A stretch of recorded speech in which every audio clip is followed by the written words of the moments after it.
Now, we're engaged in the study of half guard. 90% of what we do in this video, more than 90%, is engaged directly with questions, what are we going to do when we're working from half guard bottom? But it's important to understand, anytime we work from half guard bottom, there is an extremely high likelihood that as the action continues and the half guard sequences play out, you are going to find yourself more and more often in a position where you have a tight waist grip on your opponent on two knees, while they have an overhook, or a whizzer as it's often referred to in the United States, in response to your position. So we're just going to show the position first. Mateus will be out to my left-hand side. He has an overhook, or a whizzer, like so, on my arm. I have a tight waist on him. So my arm goes around his waist, underneath his arm. And his arm goes around and over my shoulder and upper arm, over like so. So he has the overgrip and I have the undergrip. Now, because we normally do this out of a half guard situation, most of the time I'm going to have my leg hooked around my training partner's leg, like so. And so we end up in a situation like this. Typically, we both have a hand on the floor, and from here, he can apply his whizzer with power into me, which will put weight on my body. I, on the other hand, can keep head position and drive across my opponent, which will often force him to put his other leg up. And we end up often in this kind of a situation where we go to apply weight to each other. Okay. Now, anytime you come up from half guard bottom, you will often find yourself in this exact situation. It occurs so often that it's almost like a subcategory of the half guard, and it's an important one for you to understand. It can occur in many situations other than half guard, but because the content of this video is bound up with half guard, we'll look at it in that context. I'm just going to show you first a way in which we would standardly enter into this position. So we're going to start off in half guard. We'll come down here to test. From a typical half guard situation, we're going to have our underhook in place. We're going to take our foot and hook from the outside, and from here, very often as we go to work, we'll pop up to our base and attempt the various half guard sweeps. His leg will come out, and then from here we find ourselves working in this position. Now, if Mateus applies pressure with his whizzer, he's looking to bring my head down. Ultimately, he would love it if he could just knock me down to the mat with his whizzer and end up in a position like so and return me to the mat. I, on the other hand, would like to stay upright here and use this position to put my opponent down. Okay. Understand that in the course of the action, quite often your opponent will slide his knee towards his own hand to escape his leg, and sometimes we'll end up in the same situation without a leg hook. And then once again, he'll go to apply his whizzer, and you'll be in this position. It's the same position, but without the leg hook. Okay, so the two main situations we find ourselves in this tight waist versus whizzer are either hooked legs or unhooked legs, and it can happen quite quickly that you go between the two. So with that in mind, let's start looking at what we're going to do in this situation. We're going to look first at a situation where our legs have become unhooked, so that here we are simply next to each other like so. I have the tight waist, Mateus has a hand on the floor and the overhook in place, and we're working from this position. Neither one of us has a hook on the other's leg. Understand that in a situation like this, there's two ways in which I can gain advantage from my position as the man with the tight waist. We'll look at it from my perspective because this is standardly how we come up out of half guard. One way for us to get advantage here is to take our knee and put it aggressively across in front of our training partner's knee. Now when Mateus goes to apply his whizzer, it's just not the same. He doesn't have the same power. The person whose knee dominates the front position generally has more power in this situation. So if Mateus puts his knee in front of mine, and now he applies his whizzer, he will quickly put me down to the mat. But if I'm able to get my knee across in front of his when he goes to apply that same whizzer, it's easy for me to ride out the whizzer and get advantage. So you can clearly see here that when we work in this position without hooking each other's legs, knee position is a big part of who has the power to take the other person down to the mat. So when we first go to work in this position, one of the first things I want to get into the habit of is taking my knee and putting it aggressively across in front of my training partner. Then from here, I'm going to bring my head higher than Mateus's head. That's easy for me to do because I have good knee position. If I did not have good knee position and Mateus's knee went in front of mine, then when he puts pressure on me, it's very, very hard for me to bring my head up. Okay, but if I first go across, now when I go to bring my head up and he tries to bring it back down, it's an easy thing for me to keep my head high. Now I take my hand and I put it over Mateus's head, just like so. I go through and around and I get a hold of my own jacket. Once we get a hold of our own jacket in this position, we are going to sweep our opponent not to the side, but rather putting my leg up, we're going to take our training partner forward in this direction. So that even when Mateus puts his hand out for base, other way, good, we'll always be able to take him forward away from his base. And now we end up in an excellent position to hold and control our training partner. When Mateus tries to put me back in guard, it's very, very difficult because his head is completely controlled in this position. And it's relatively easy for us now to step over our training partner's body and go forward into an even stronger position down on the mat. So once again, we start off in a situation just like so. As Mateus puts his knee in front of mine, we want to make sure we take our knee and put it aggressively across in front of his. And as a result, I can put my second leg up, get my head higher than his, and we go in and catch our training partner at the head. Now, I don't want to drive into his base of support. I want to take everything forwards, away from his base of support. And as a result, we end up here in this very punishing half Nelson pin. As my training partner tries to put me back in guard, he finds it quite difficult because the head is constrained. And as a result, we can tripod over the legs and end up in a very fine attacking position indeed. Now, let's have a look at how this whole position might organically arise out of a half guard situation. We start off in like so, working from half guard. I take my foot to the outside, and then from here, I start coming up to my elbow.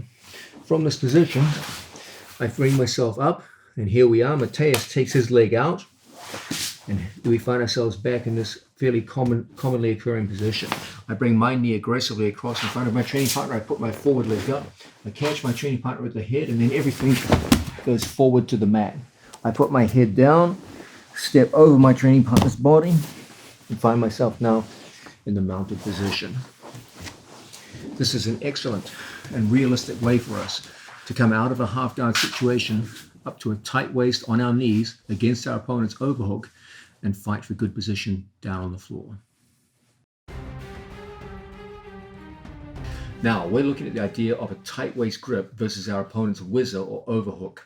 We've seen in these situations quite often when we come out of half guard, we're going to end up in situations where we're like so. We have a post hand on the floor, so as he goes to apply whizzer, my hand holds me up. When I go to apply tight waist, his hand holds him up, so it's almost like a symmetrical position. The main difference, of course, he has the overhook, I have the tight waist underneath his arm. Now, in the previous move, we looked at the idea that knee position is a big part of who has dominance here. And if I can get my knee across in front of my training partner and engages my hips and gives me an opportunity to get my head higher than his, and as a result, we could front headlock our opponent and half Nelson him straight down to the mat. Okay. Another fine option when we bring the knee across in front is for me to put my leg up and apply a body lock to my training partner and pull in on the ribs. Then in one motion, I'm going to take both of my knees down to the mat and we're going to take everything forward straight down to the floor. And as a result, we end up in a very good pin across our training partner's side. Okay, sorry, Mateus. So once again, we start off in a situation here. He has the overhook. I have the tight waist grip. Both of us are probably going to have hands on the floor, and as Mateus goes to apply weight to me, look how I come forward and then I put my knee across my training partner. Once I get dominant knee position, my two hands come in and I pull everything in towards my own body. Even when Mateus puts his hand on the floor here, we're going to get a great opportunity to use a rotational method to put our opponent straight down and drive straight down to the mat. When he tries to recover guard, it's incredibly difficult because of the body lock you have around your opponent's waist. This puts a closed set of wedges around your opponent's hips and makes guard recovery extremely difficult for your opponent. Now, so far, we've just been looking at the sheer mechanics of the move. Let's put it now in a half guard situation and show how it could rise organically from a half guard bottom situation. So here we are, working from bottom half guard. We've got the tight waist in place. We've got our leg over our opponent's leg, and from here we're starting to come up to an elbow. From there we pop up to our base and find ourselves right here like so. Now, we know that if his knee goes in front, that's a problem. Now his whizzer feels twice as strong as it did previously. So our whole thing is to go around the corner with our knee. As a result, I can put my leg up, catch my training partner at the waist, and look how I don't push into his base of support, but rather I bring everything towards me, and then I drive straight back where he has no base of support. As I come in, my knees wedge around my opponent. When he tries to put me back in guard, it feels awfully difficult to move the hips around that closed set of wedges. Okay? This is an extremely useful way for us to put an opponent down using good knee position to dominate and put him down on the floor into a pin. Now, we're looking at one of the most commonly occurring scenarios that comes out of half guard positions. Very often when we work from half guard bottom, particularly when we have the tight waist grip or the underhook, we come up to our knees and we find ourselves working against our opponent's whizzer. In these scenarios, it's very important for us to understand how crucial knee position is. So when I lock around my training partner's waist, if I can bring my knee across in front, that's a big advantage in terms of generating control and leverage here in this position. If Mateus understands the same principle that I'm working with, he's of course going to want to put his knee in front. And so sometimes what you'll see is the two athletes battling for knee position. And from here, there's often a scramble. He brings his knee back in front. We use our hands to get that knee position that we're looking for. And you'll see two good athletes in this position often fighting hard for good knee position to gain advantage over the other. You don't want to get into a situation where you're just battling to get your knee in front. A very good tactic to use in these situations, let's face this way, Mateus, is this. I put my knee in front, Mateus beats me and puts his knee in front. Rather than me just getting into a cycle of trying to get the knee in front all the time, when I see Mateus has won the battle for knee position, all I do is I put my head down to his knee. I take my arm and I scoop inside my training partner's knee and I throw my whole body forward. And as a result, we're in perfect position to put our hand across our training partner's second leg. When Mateus tries to pull his right arm out, it's locked in place by my tight waist. And then we come up, he tries to recover guard, and it's almost impossible because of the leg weave I have here, just like so. And now we're in perfect position to end up on top of our opponent after the sweep. So once again, we start off here, locked around our training partner's waist. I try to put my knee in front, Mateus beats me. Okay, rather than get into an eternal battle here for knee position, we just bring our head down to the knee and I scoop inside my training partner's leg. Now I just throw my body around the corner, touch the far thigh and bring my knees off the mat. When Mateus goes to put me back in guard, it's extraordinarily difficult and you end up with a perfect pin across your opponent's side. This is a very simple and very practical way to use what we call an outside roll through to take our opponent down. Understand that rolling through on an opponent is a common method of sweeping from many forms of half guard. So for example, normally we take our grip here at the inside of our training partner's leg, and from here it's not a difficult thing for us to roll people through and sweep them from bottom half guard. And I'm sure many of you are familiar with this kind of motion. However, what we're doing here is rather than scooping the inside leg, we're scooping the outside leg. And typically from here we use a bigger movement. Because I'm no longer in half guard, we use almost like a forward roll movement to come through and trap the second leg. Now we just bring our knees off the floor, so when he goes to put us back in guard, there's a considerable amount of weight over his hips, and we end up with a beautiful pin. Now, the move itself is very simple. Let's see how we can tie this back into an actual half guard type situation, so we can move organically from half guard and into the outside roll through. So we're going to start from a fairly standard half guard type situation. We're going to bring our elbow up to the center line, up to the shoulder line, and then from here we bring our foot in front of our training partner's foot so I can build up to a base just like so. Now I put my knee across in front, Mateus beats me. I immediately take the outside scoop, roll through and put weight over my training partner's body to take the top position.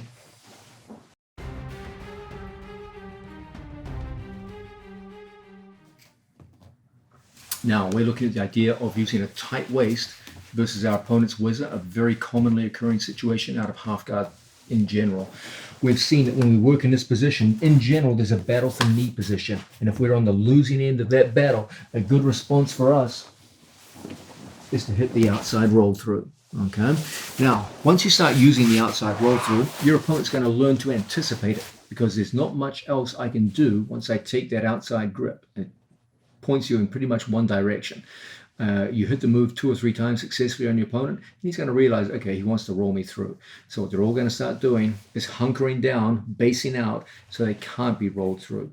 Believe it or not, the roll through is so intrinsically strong that even when they base out, there's a good chance you'll take them over. But there's always going to be that guy who's bigger and stronger than you, and you can't take him over. Don't worry, you can always come back where you came from. So, if we're out here, let's come back over. Yes.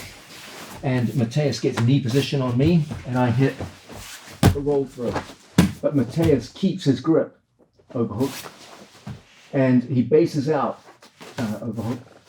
And I feel I cannot take him over. He's putting his weight back towards me, back this way. And I'm having a very, very hard time taking him over. There's no reason why, using this grip, I can't simply just return back up where I came from. And we end up right back where we were. Okay?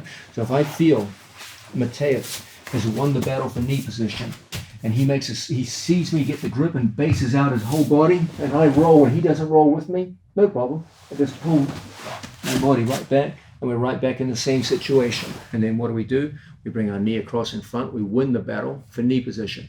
Why do I win the battle for knee position? Because he's basing backwards. Everything's going back. So it's easy for me to go across in front and either body lock or front headlock and put him down to the mat. Okay? Somewhere along the line, you're going to get dominant position on this guy, whether it's knee in front or the outside scoop roll through. So once again, we're here. Mateus gets knee position on me. I punish him by taking the outside scoop. He recognizes the danger and puts all his weight back. Okay, no problem. I now just come forward, and because his weight is back, it's easy for me to get the knee position that I wanted. Now we catch, drive forward, and end up in the same attacking position that we saw earlier. You can see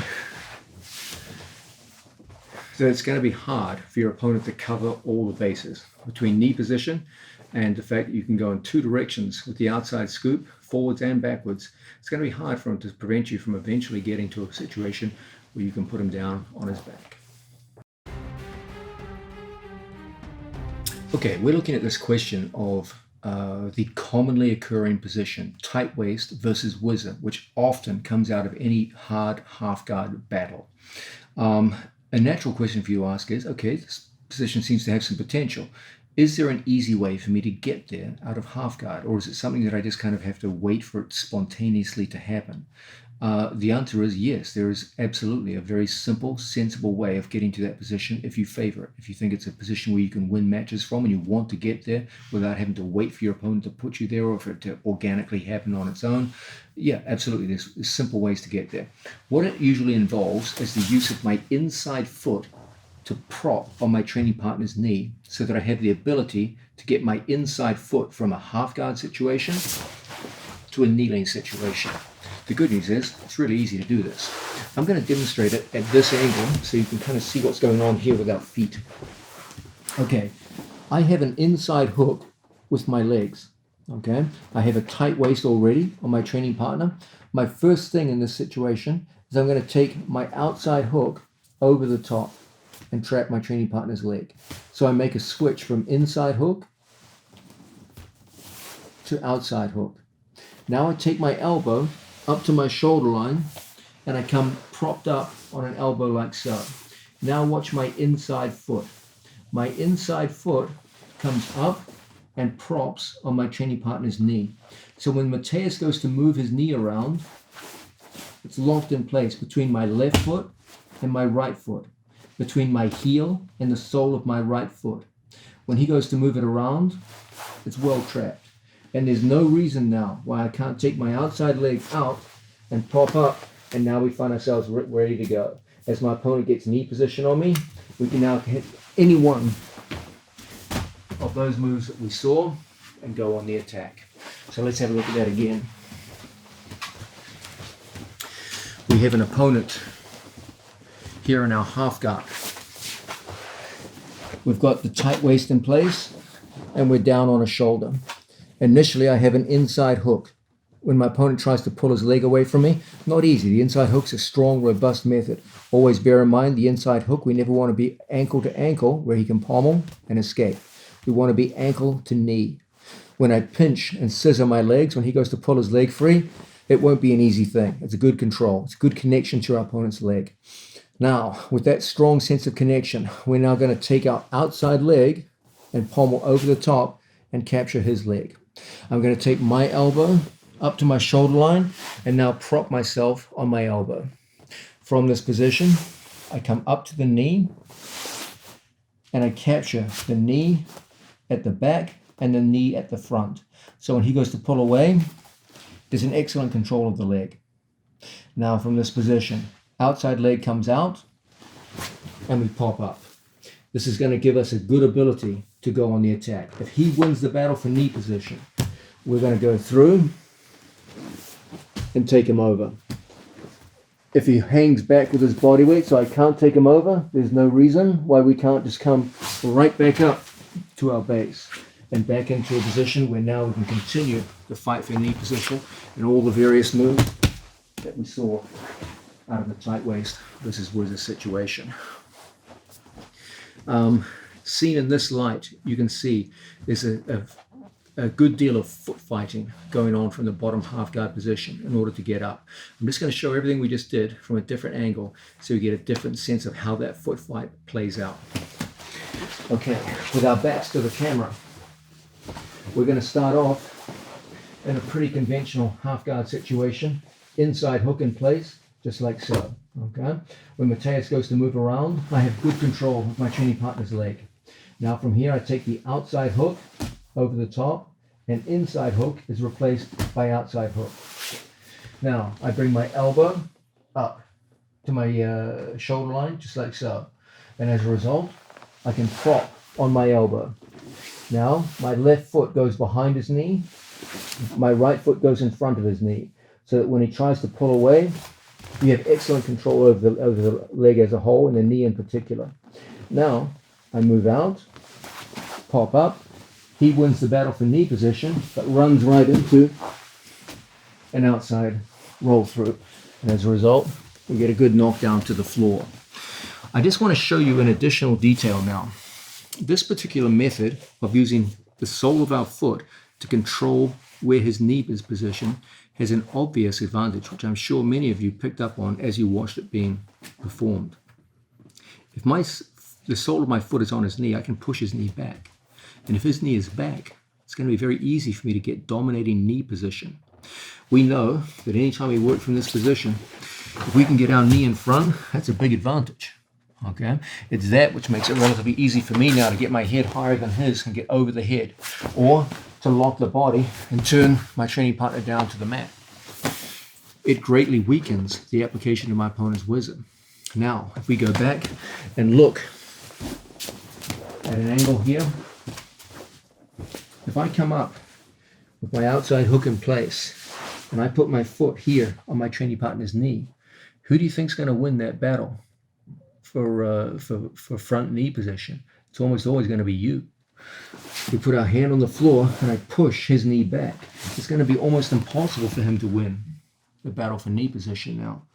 And you're going to have a fine opportunity to go directly into your body locks or into your head chanceries that can bring him straight down into a winning position.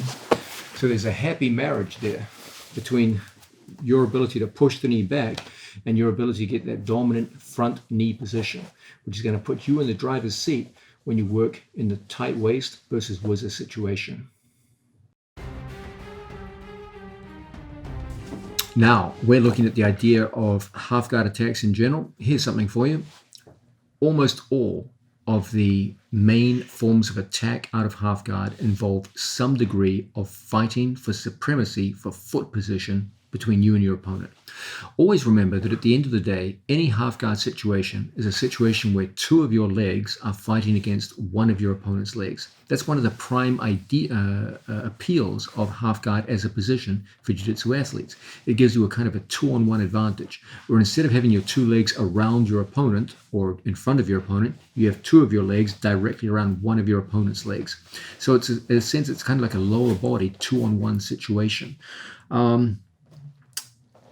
Because of that, there has to be a tight interplay between the use of our 2 feet to trap and control his lower legs. The main distinction I want you making is the distinction between your inside leg and your outside leg, and how you need to play those two off against each other in order to maximize your effectiveness from half guard bottom. I'm going to show you this segment with our feet facing the camera so you can see what's going on. So you won't be seeing much of us, just our feet. When we go in here, working from a typical half guard situation, you'll see that I have 1 foot inside my training partner's feet and I have 1 foot outside my training partner's feet. Now, this obviously is going to be my inside leg. When I go to control my training partner in these positions, it's important that my inside leg always comes up and dominates the knee. I never want not never, but most of the time I don't want my foot down here unsupported by the ankle, where my opponent can easily pommel his foot free and start going into guard passes. So we want to make sure we hook and back heel over our training partner's knee like so. Then I want to take my upper leg and I want to scissor my 2 legs around my training partner's legs. I don't pinch. I don't squeeze my legs together.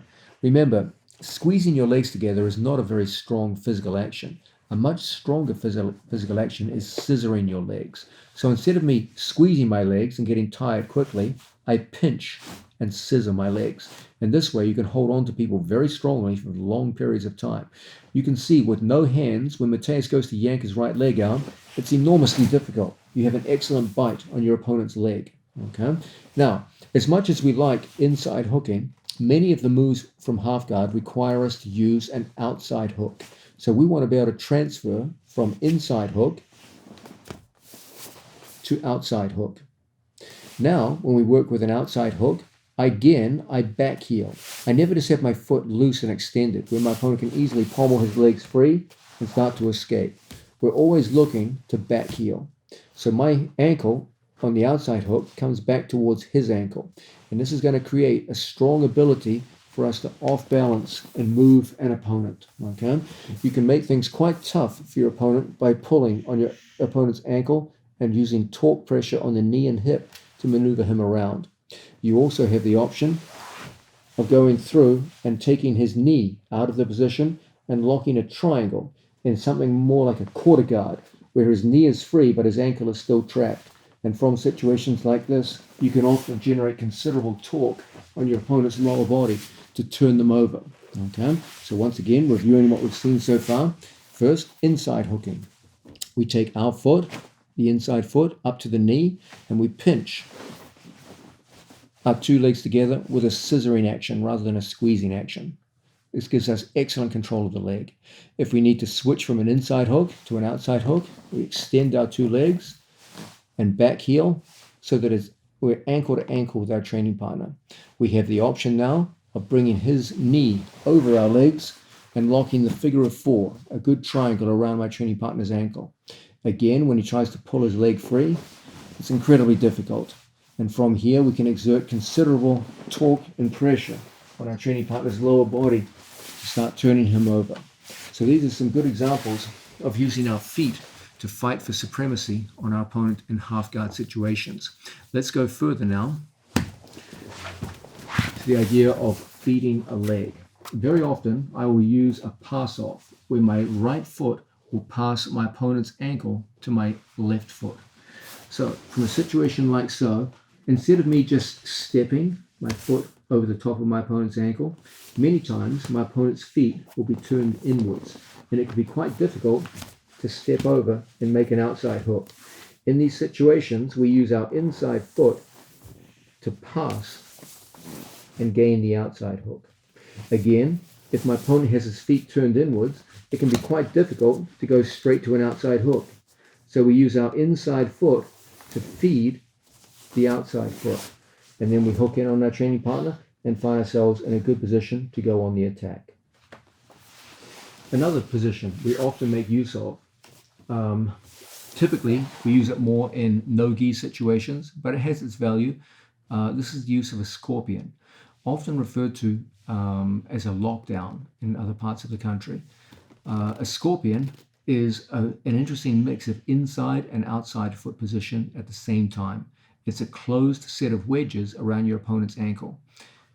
It can be used intelligently in many ways that I'll outline more in a no-gi scenario, but even with the gi on, it can be a very useful addition to your half guard game. The idea is, as we work down on the floor, we're going to get opportunities to take an outside hook over our training partner's leg. Then we're going to be able to lock a triangle and place the shoelaces of our inside foot right there in front of the shoelaces of our opponent's foot. As a result, if my opponent tries to drive forward with his right leg, he runs right into the scorpion. And you can stretch your opponent out, put his leg under considerable pressure, and make it very difficult for him to drive forward into you. Now, there's nothing about a scorpion that prevents my opponent bringing his foot up to his own buttocks and pulling away. Okay? So it's important in these situations that we understand what are the strengths and weaknesses of a scorpion. A scorpion is very, very good at preventing my opponent's foot and leg moving forward in straight lines. So when he goes straight forward, it's very robust and very strong. But if my opponent starts back heeling and bringing his foot up to his buttocks, now problems can start to develop. Don't worry though, because when he does that, he now becomes vulnerable to other forms of lock, such as the figure of 4, leading into all kinds of turnovers like so. So we can learn to foot fight based around the scorpion. We can use our scorpion as a holding tactic. If my opponent just tries to go straight through, the scorpion will hold him very effectively for long periods of time. If he goes to back heel, then he will give us another very effective leg control where we lock a triangle around our training partner's ankle. As he applies a whizzer here, we're in a good position now to start turning our training partner over and taking top position. You can see what's going on here. We're using our feet to fight for control of our opponent's leg. Ultimately, it's going to come down to the interplay of our inside foot and our outside foot. A big part of your ability to dominate from half guard bottom is the use of your 2 feet and your 2 legs as a whole to dominate one of your opponent's legs. And that involves quite a bit of action using your feet to push and maneuver your opponent's legs around and control the lower leg in ways that bring you advantage. Now, we just looked at the idea of foot fighting and we showed some specific methods of fighting with our feet to gain control of our opponent's lower leg. I want to look now at some practical applications of these when you're out sparring someone and you want to get good control of your opponent. Let's look at a situation where Mateus is in 2 knees and we're sitting here in butterfly guard. I want to make a transition into half guard. So I get a hold of my training partner's body and look how I pull my body around the corner and I push outwards on my training partner's ankle. And as a result, I'm immediately able to step around the corner and go into a half guard situation, controlling with the outside hook. So this would be a very good, simple way to begin a sparring match and going straight into a half guard. As my opponent goes forward to make contact, look how we get control of our training partner's sleeve. And as a result, I can put 2 feet around one of my training partner's legs. That's going to make it very easy to push out on his foot and expose it to an outside hook. And as a result, we're now in a position where we can start going directly into half guard attacks. Okay. Now, as we continue to work from here, Mateus brings his weight and pressure down on me. From here, look how I take my leg out and come up to a knee. I bring my foot up to his knee, and look how I use my foot right there in front of Mateus's knee to control his knee position. When he tries to pull his leg free, it's not an easy thing to do, and it's relatively easy for us now to pop up and get our knee into good attacking position. And from here, we can easily put our man down towards the mat. Conversely, if I find myself in half guard bottom and I'm fatigued or tired and I need something of a break, a good way for us to work in these situations might be for us to go through and switch from inside hook to outside hook, and there we put on a scorpion. As my opponent tries to bulldoze his way out of here, it's a difficult thing. And with very minimal energy, we can hold on and stall until we get our breath back. when I feel my opponent trying to work actively here to take his leg free, look how we can catch a hold of our training partner's heel, and then from this position, drop his knee to the mat. And as a result, we can quickly turn our man over and end up in top position.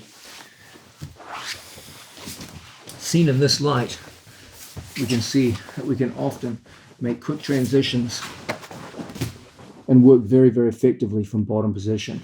Look how I back heel, bring his knee over, and find myself in a good attacking position like so. If my opponent retracts his knee back inside, goes to work, it's not a difficult thing for us to come up, control his knee position, push it out, and get dominant knee position from where we can get on the attack. If he steps his knee across in front, that will roll it straight on through, and you can see all of our attacks are coming out of a foot fighting situation. In this way, you can see some practical applications of these subtle but very important half guard maneuvers.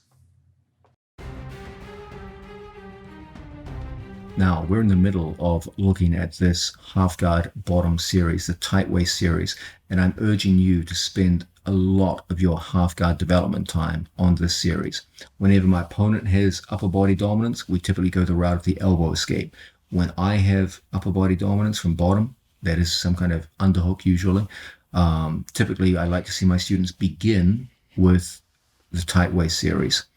As I said, this has been an incredibly successful move for dozens of champions over the years. It can be an incredibly successful move for you too. So far, we've been looking at the generalities of the tight waist series. Now it's time to get into specifics. We've got to look at the nuts and bolts of what's actually going to enable you as a developing athlete to take down someone who's strongly resisting you, knows the basic idea behind the move, and is proving troublesome from half guard top. First one we're going to look at is an outside hook. Let's quickly just make some broad statements about outside hooks. Outside hooks are seen throughout the sport of jiu-jitsu, both gi and no gi. For example, if we have a standing opponent, we can use them in dozens of different contexts. Okay, we could, for example, use them to finish double leg takedowns on either side. We hook from the outside and put our training partner straight down to the mat. We can use them similarly on the other side of our training partner's body. We can make a strong hook on our training partner and drive straight down. So it can be used on either side in standing positions. We can use them in upper body takedowns, standing situations. From a situation where I go in on my training partner, we can attack with Kosotogari, the outside hook, and drive our training partner straight down to the floor. There's many, many variations of it. They all have one thread in common, that from a situation where I place an outside hook on my training partner, it's not a difficult thing under these circumstances to take him over my leg and into good position down on the mat. They all feature this idea of an outside hook. In half guard, we do exactly the same thing. There's going to be this outside hook. Often when I'm with my students, I call it a Kosoto hook, a small hook from the outside. In half guard, it's got a different flavor to it because it's going to be used not only to hold your opponent's leg, but to take your opponent's leg into an unnatural position, like so, from which torque can be applied to your opponent's leg, which will greatly facilitate sweeping actions and roll-throughs, etc., etc. Now, usually when people teach takedowns out of an outside hook, they emphasize linear takedowns. The big thing that I want you guys to work on is the idea of circular finishes to outside hooks. Okay, what do I mean by this? Let's say, for example, just down on two knees, I had a single leg takedown. Okay, a basic single leg down on the mat, and I feel my training partner is sprawling. He's got a whizzer in place, and he's sprawling. From here, I can take an outside hook on my training partner and hold like so. If I push straight towards his base of support, it feels incredibly difficult for me to finish the takedown. Okay, but if instead I take my hook and I circle my training partner, he goes down without a fight. Okay, so once again, he gets up. He's in a full sprawl. From here, if I try to drive towards his other leg, he feels like he weighs 1,000 pounds. Okay, but if I take my leg and circle him, he goes down very, very easily. Circular finishes are massively more mechanically efficient than linear finishes. Don't go driving into your opponent's base of support, but rather circle around in front of your opponent, and you will take down a lot of people that previously you felt you could never take down. Okay? A good way for you as a beginning student to practice this is out of a situation where a training partner is going to be standing over us, and we're in on a single leg situation, and he puts on a whizzer and goes back to sprawl.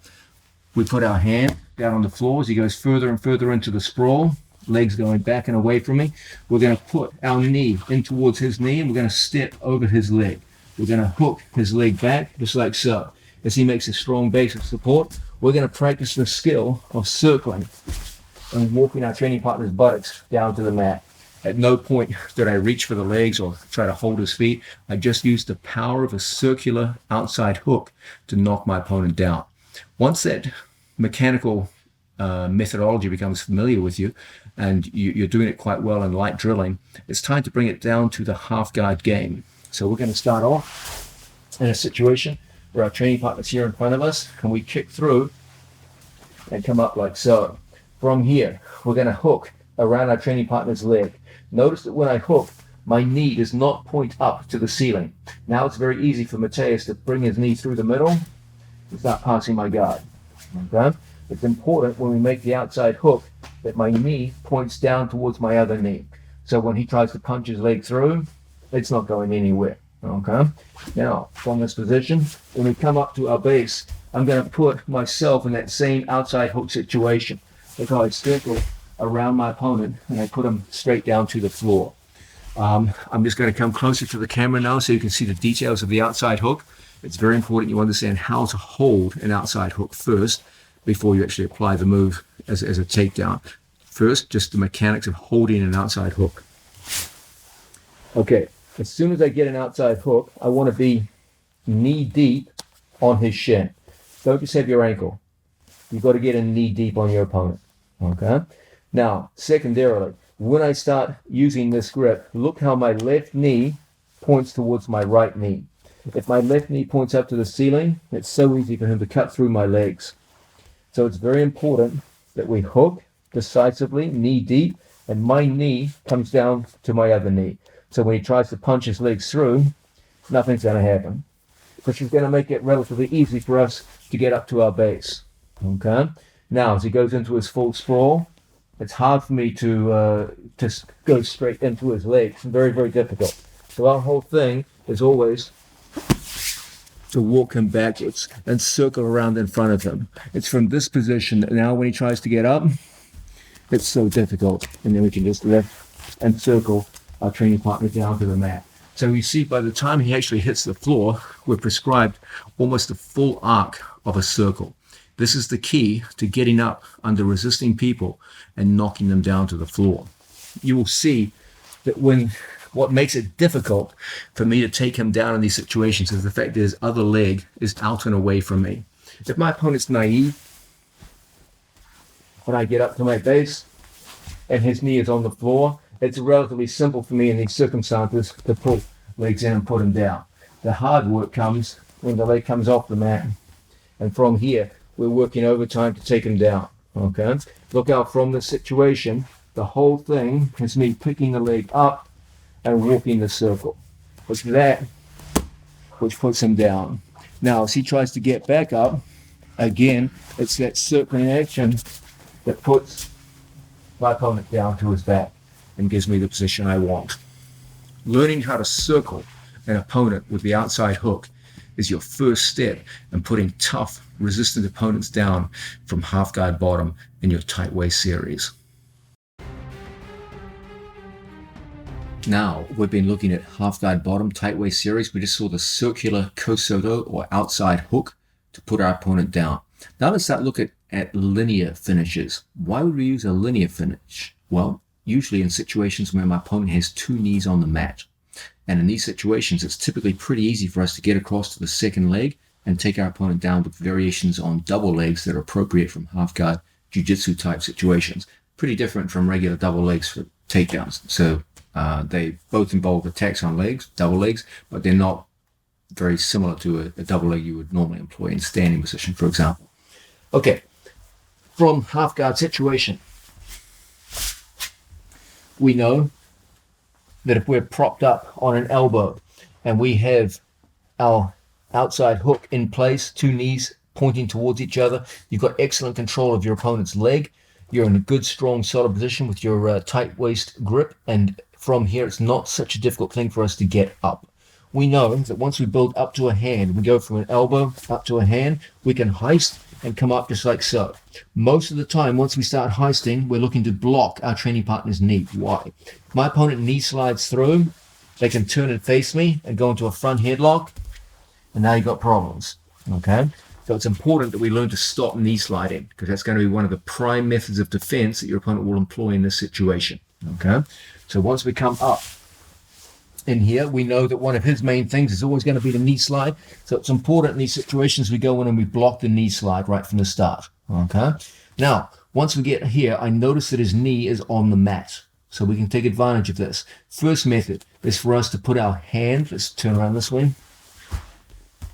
If my hand stays on his waist and he applies a strong whizzer in this position, it's hard for me to maneuver him around. So look what I do. I put my hand right next to his toes, just like so. Watch what happens to Mateus's head when my hand goes down. He puts on a strong whizzer. Watch his head as my hand goes down. It puts all of his body weight onto his shoelaces and makes it much easier for us to get good head position. Okay? So once again, I build my base up, I block his knee, and then from here, I put his weight onto his back foot. As soon as I get there, I put my hand on the outside of his knee and I pull one knee to the other knee. That puts him down another step. Then I go and I cover his two hips with my elbow here. If I don't do that, he can go back up to his knee and recover. Okay? So it's very important that I cover here. When he tries to go back up, it's very, very difficult. Now I've got to go chasing this. So what do? I circle when I put his elbow down, go back up. If I just go linear into his hand, make a strong base, it's hard. But if I push with my head this way, he goes to an elbow every time. Now I reach, pass, and feed right here. As he tries to get back up, look how I just use the one-on-one to touch his shoulders to the mat, and I stay over his legs. Avoid the temptation to start jumping around side to side too early. Just stay over the legs. He's not going anywhere. From here, as he tries to maneuver his body around and move, it's so easy to keep him down in situations where ultimately you can end up passing our training partner's legs and taking good position. So once again, our first method of linear attack. We start off here. We've got our tight waist in place. We pop up. Initially, we go and we stop the knee slide. Now my hand comes down and that starts moving his head back. Look, I hold the foot, I reach for the knee and I pull one knee to the other. Then I go and I cover it with my elbows. Then I circle and I put his elbow down on the floor. I reach and I pass his wrist to my hand. When he tries to get up, I stay heavy over the legs and I walk his shoulder down to the floor. And in situations like this, it's very easy for us to pommel over the legs and end up in fine attacking position. This is a very effective and very simple way of knocking our opponent down in a linear fashion. Let's have a look from a different angle. Here we are. We've built ourselves up into this position here. We give a heist. We block our training partner's knee and I put my hand down here so that I can walk him back. He keeps his base. Look how I reach for the knee, I pull it in, and I block it. Now, I've got to put his elbow on the mat. So I circle. I pass and grip. I stay over my training partner's legs. As he tries to hook into my legs, the tripod, we find ourselves in situations where it's relatively simple for us to start pommeling over legs and into good position. This is an excellent way to go chasing our opponent's leg in a linear fashion, get a hold of both legs, and put him down to complete the sweep. Now let's look at a second way that we can use linear finishes coming up and getting a hold of our training partner's second leg to put him down to the mat. In the previous move, we went wrist deep around our training partner's knee and we pulled the knee in, a kind of a knee pick essentially. Let's look at a different way to work where we get to use our opponent's gi. Okay, do you see how to get position on two knees, Mateus? And facing this one. Okay, a common grip, just put this leg up, buddy, which we often use when we're working with training partners wearing the gi is a 4-finger inside pant grip. Okay, this is a grip where I take 4 fingers and I punch into my training partner's inner knee and I grip here with 4 fingers. I'm palm up, just like so. When Mateus goes to sprawl his leg back and away from me, it's shockingly difficult for him to get away, and you can easily draw the man's leg in. Okay, you're going to be pleasantly surprised to learn that this 4-finger inside knee grip is massively stronger than conventional double leg grips. Where I'm in here and he sprawls, my fingers easily lose control of my opponent's leg and he gets away from me. Always remember one of the key themes of the Go Further Faster video series, the idea that ultimately, at the end of the day, the gi is nothing less than a massive, highly advantageous force multiplier. If you learn to use it, you can massively multiply whatever forces you're applying to your opponent and get great results. This is a classic example of the gi being used as a force multiplier.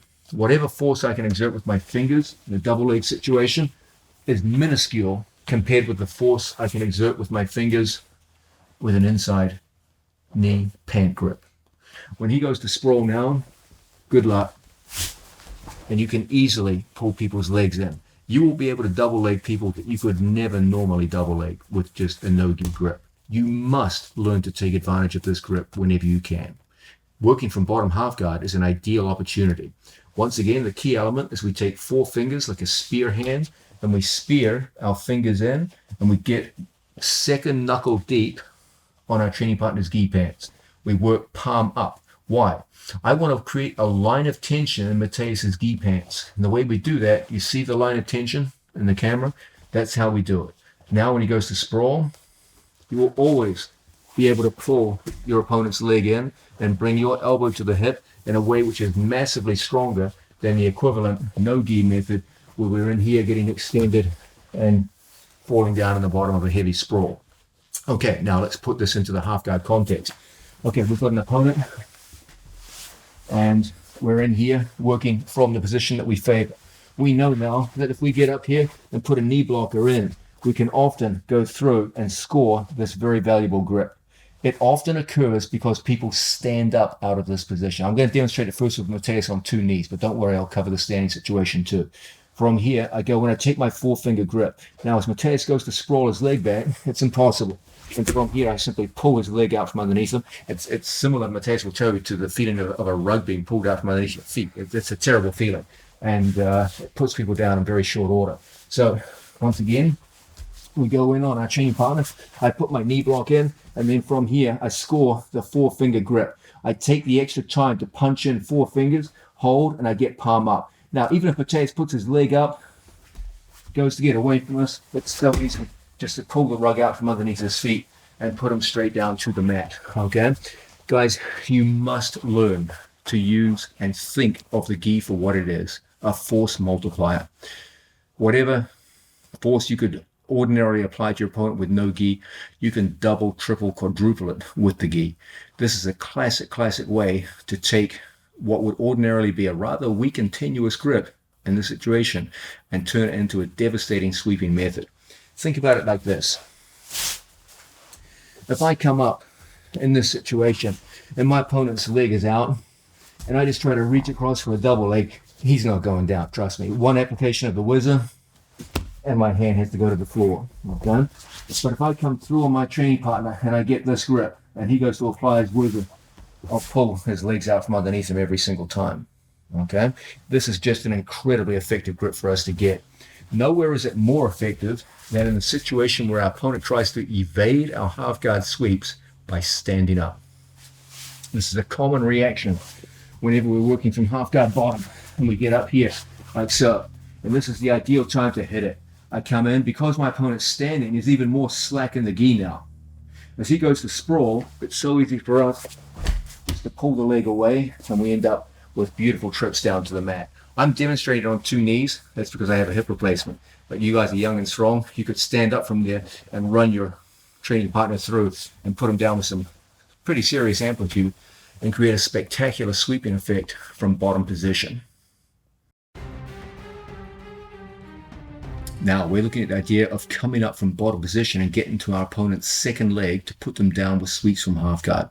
We've seen the idea of using a circling outside hook. We've seen the idea of linear methods where we get a hold of our opponent's second leg either with a hand or an inside pan grip and pull them down to the mat. Now let's start looking at the idea of a reverse double leg. We're going to get to the second leg, but we're not going to do it in front of our opponent. We're going to go around behind our opponent. Okay. Now, one of the big insights that I want to give you as you work this position is some knowledge about the use of a whizzer, how whizzers work, when they're strong, when they're weak. What should I do when someone's applying a strong whizzer to me? Because that's exactly what he's going to do every time. He's going to put on a strong whizzer and make it hard for me to take my opponent's back. Let's come here, Mateus, and show people some details here. First, let's talk about what is a whizzer. Okay, a whizzer refers to any situation where my opponent overhooks my opponent's arm. It's usually done, not always, but usually as a form of takedown defense. When someone's in on a single leg, a double leg, you can apply a whizzer. Here we're in a half guard situation. I have a hold of one of my opponent's leg, kind of a quasi single leg situation, and the whizzer is a means of first and foremost protecting his back from me. If my opponent did not have a whizzer, there would always be a danger that I could go in behind my opponent. Okay, so first and foremost, in the sport of jiu-jitsu, the whizzer is a way of protecting your back. Okay, it's a way of ensuring that your opponent doesn't get easily to your back. And in addition, it's a very valuable way of flattening people out. If I'm here and he applies a strong whizzer, he can flatten me out down to the mat and make things tough for me. Okay, so it protects the back, it flattens people out, and in standing position, it would be a useful way of him throwing me. We're not really in a standing situation right now, so it doesn't apply so much. But once we start demonstrating standing moves, we'll see that the whizzer has another very valuable function there. Now, a few concerns about a whizzer. Okay, if I hold an arm around my opponent's waist, I maximize his potential with a whizzer. So let's say I was on two knees, okay, and I had an arm around his waist. When Mateus goes to apply a whizzer, he's got a lot of power in his whizzer because I'm giving him that power. Okay, my arm is above Mateus's waist. That maximizes the power that he can generate with his whizzer, and quite often he'll be able to put me down to the floor. So, what should I do if I'm in a whizzer? Well, you could stay with a tight waist, but bear in mind that if you make that choice, you're going to be working overtime against a very powerful mechanical contrivance, the whizzer. The whizzer connects his hips to mine through the shoulder, and it can create tremendous torque and put me down to my back quite easily. So one of the best things we can do whenever we're in a whizzer is to take away some of the bite of that whizzer, so his connection to me is not quite as strong. And as a result, you'll be able to handle being put in a whizzer a lot better than if you give him a good, strong basis to work from. One of my favorite ways to work against whizzers involves dropping my hand from above the waist to below the waist. Now when he goes to apply the whizzer, it's still there, but it's just not the same. When I come up above the waist, I feel the full force of his whizzer.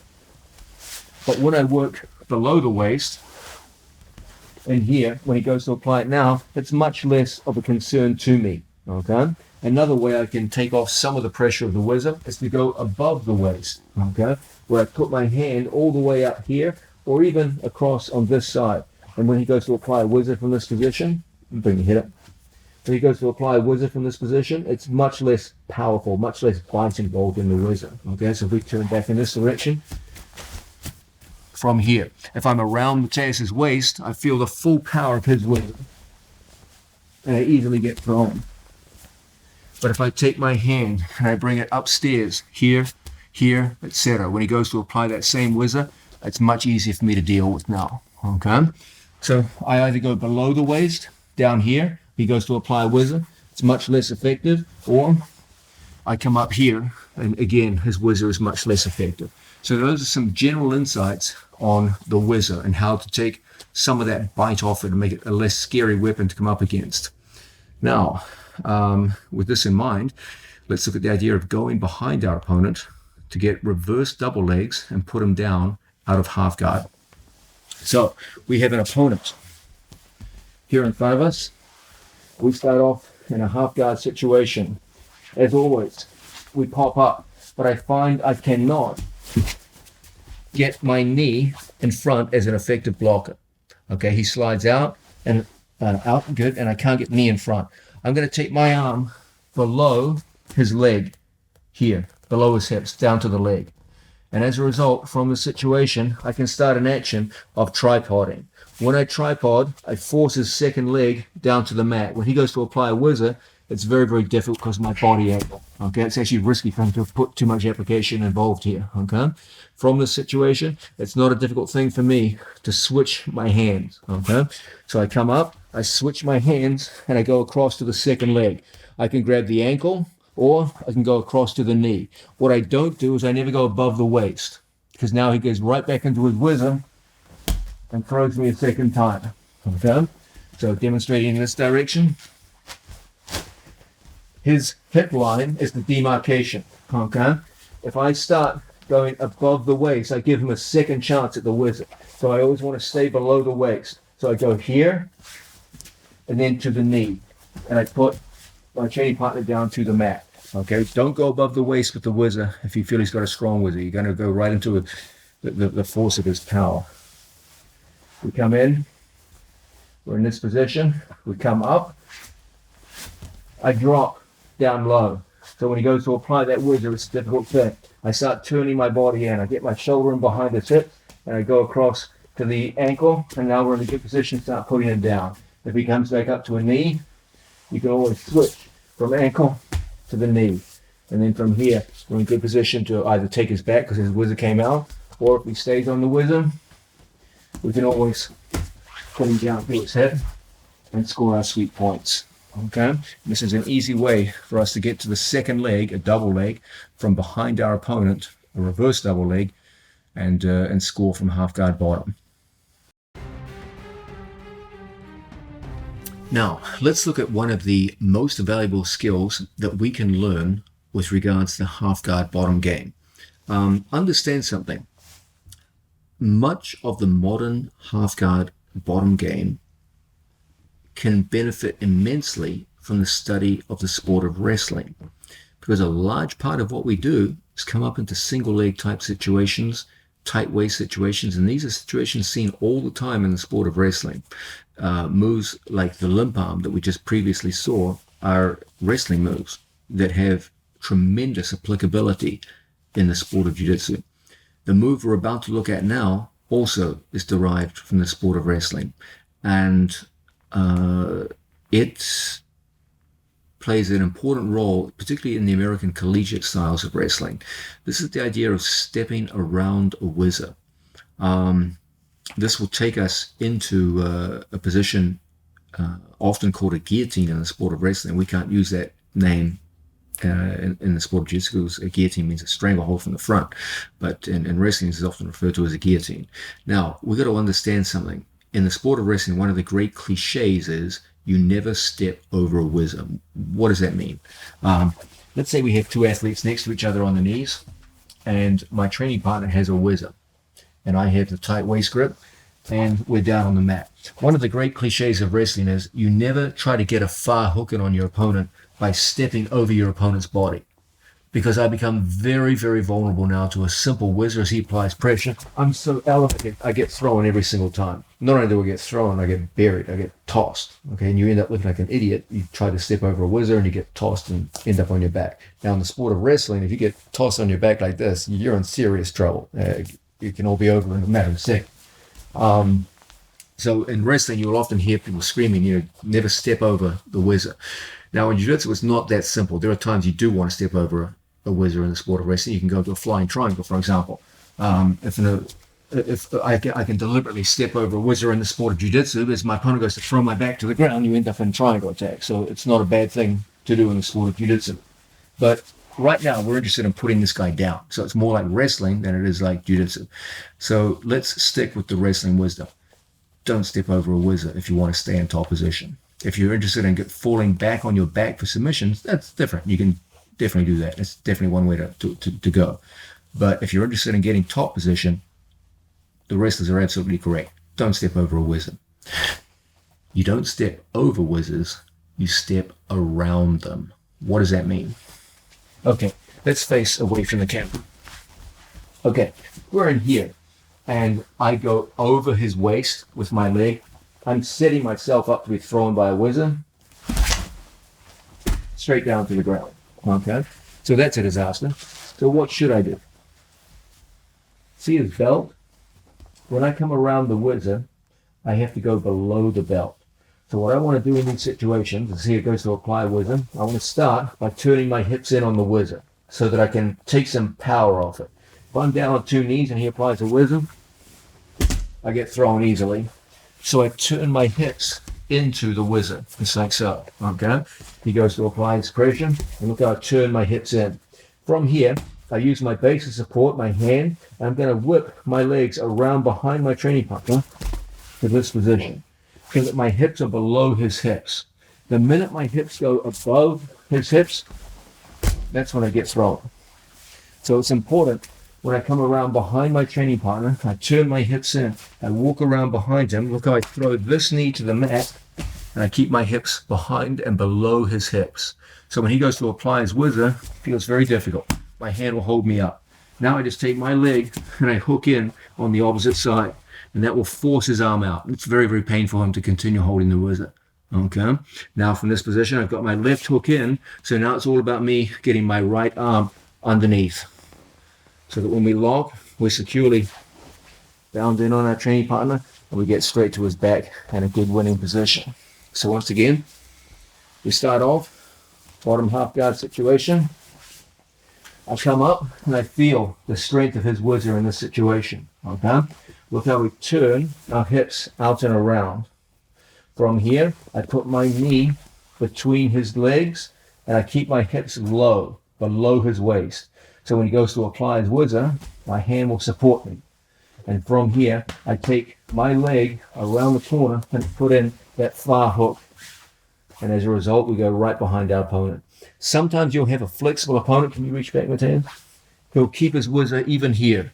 Okay? That's a bad mistake on his part. It's very easy for me to limp my arm out and go straight to my opponent's back and get an even stronger form of back control.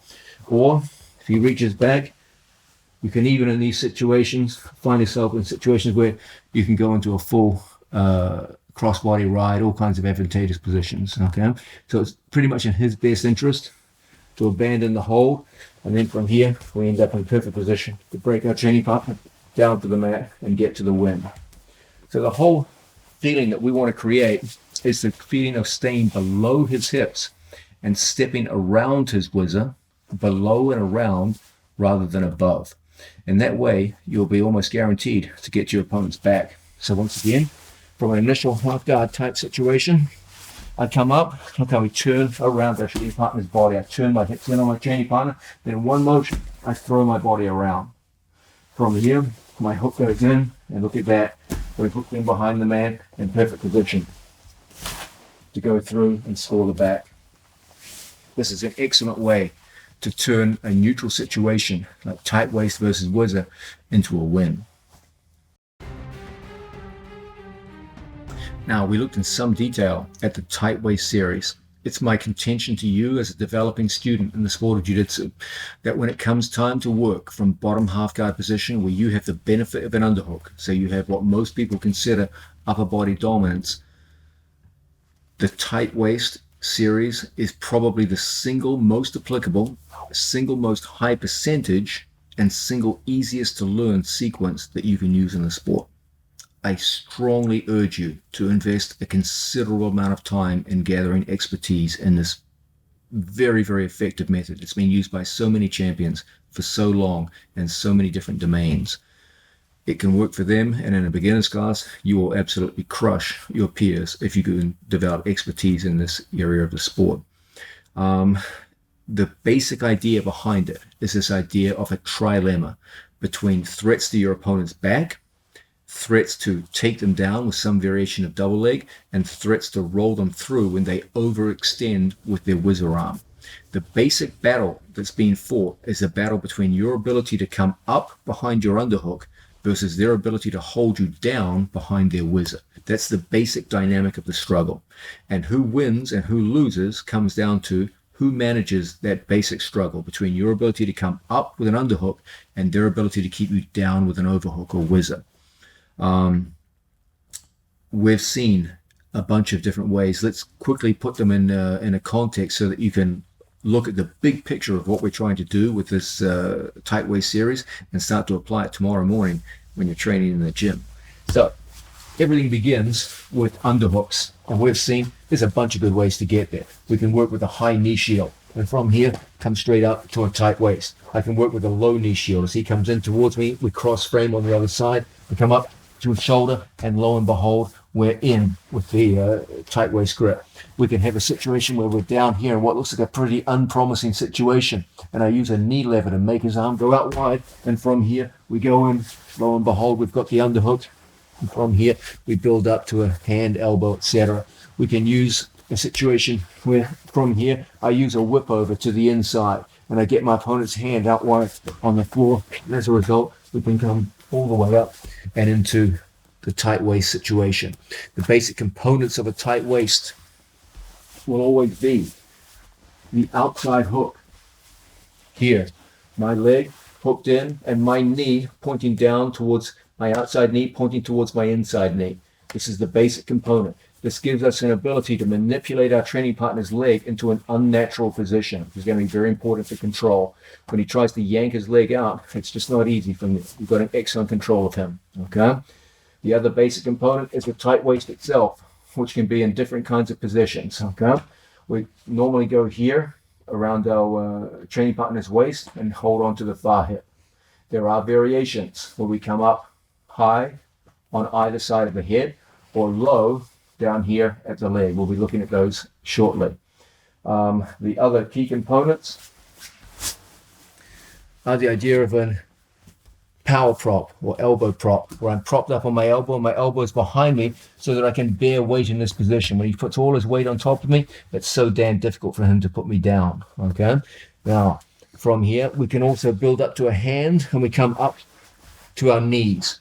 A key element here is the notion of a knee block. If you can physically see his knee, he can slide through and now go to a front headlock and all kinds of things. Okay. So as much as possible, we always want to take our knee and knee block like so to take away the danger of a knee slide.